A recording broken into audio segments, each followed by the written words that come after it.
ये दास्तां है हिंदुस्तान के एक ऐसे हुनरमंद की जिसने सारी दुनिया में रोशन किया है राष्ट्र का नाम। इस महान शख्सियत के साथ ही शुरू होता है हिंदुस्तान में हॉकी का सफर। मेजर ध्यानचंद, एक ऐसा नाम जिस पर है हर देशवासी को नाज, जिसको कहा गया है अपने फन का जादूगर और जिसके इशारों पर नाचती थी हॉकी। हिंदुस्तान की हॉकी हमेशा मेजर ध्यानचंद की कर्जदार रहेगी।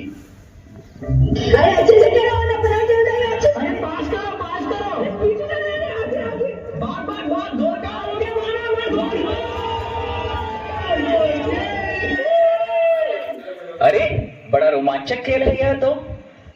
इसे हॉकी कहते हैं दोस्त। अब ये फिरंगी भी इसे खेलने लगे हैं।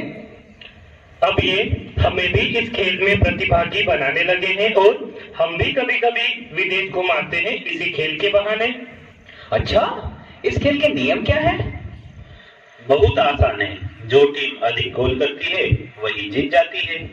बस इतनी सी बात? इतना आसान भी नहीं है दोस्त, बैठकर देखोगे तो ऐसे ही लगेगा।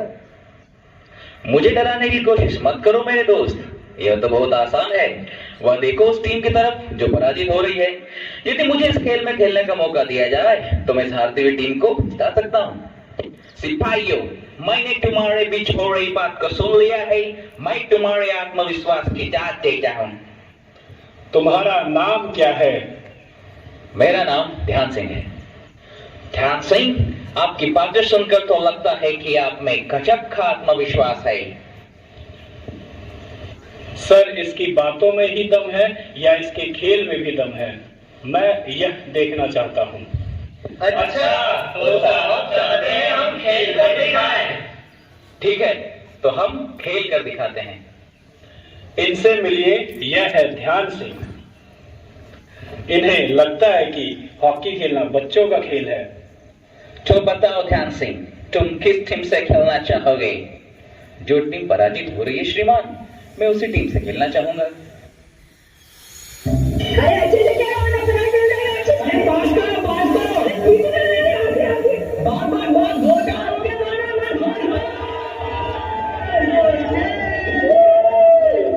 एक आत्मविश्वास के साथ ध्यान सिंह मैदान में उतरे और अपनी हॉकी स्टिक से मैदान में खलबली मचा दी। ये क्या, एक के बाद एक 4 गोल, और वो भी अपने पहले ही मैच में। अद्भुत पारी। वाह ध्यान सिंह, जो तुमने बोला वो कर दिखाया। वाह ध्यान सिंह, तुमने तो गजब कर दिया। ये हो गया। यहाँ से शुरू होता है ध्यान सिंह का मेजर ध्यानचंद बनने का सफर।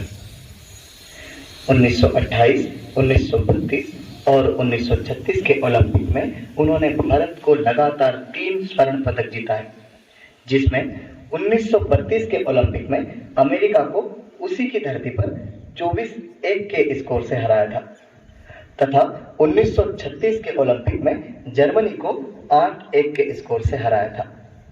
इस तरह मेजर ध्यानचंद का नाम पूरे विश्व भर में फैल गया और लोग इन्हें हॉकी के जादूगर के नाम से जानने लगे।